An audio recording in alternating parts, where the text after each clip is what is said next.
In the process of document typesetting, using the break feature correctly can help us effectively improve the readability and aesthetics of the document. We can use different types of break in different situations. Here we can use this paper to demonstrate the various usages of the break feature. 1. Page break. If we want to place the content of the Level 2 heading on a new page, we can insert a page break. Click the beginning of the Level 2 heading.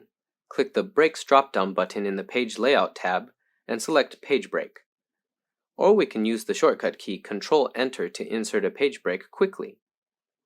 2. Column break. We mainly use column breaks when editing a paragraph that is split into columns. Take the first paragraph of the document as an example. We have already split the paragraph content into 2 columns. If we want to use the former mainly includes as the beginning of the second column, we can add a column break here. Click where we want to split the column, then click the column break in Breaks. 3. Text wrapping break. We usually use the Enter key to do line break. If we just want to wrap text, but don't want to create a new paragraph, we should use the text wrapping break feature. Take this paragraph as an example. Click the position where we want to wrap, then click Text Wrapping Break in Breaks. Or we can use the shortcut key Shift-Enter. We can also see a downward arrow at the end of the previous line. This is the mark of line break. 4. Next page section break. When the article needs to be divided into chapters, we can insert section breaks. The advantage of inserting a section break is that we can use the chapter navigation function. After clicking the Section Navigation pane button in the Section tab, we can quickly preview in the left pane. Take the second Level 3 heading as an example. Click the place where we need to do a section break, then click the Next Page section break in Breaks. Then we can do a page break.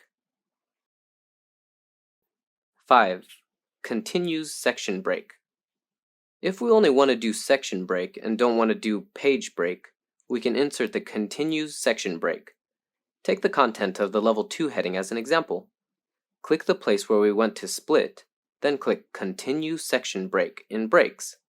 After inserting a continuous section break, the format of the original text will not be changed, but we can see the changes of the chapters in the chapter navigation bar.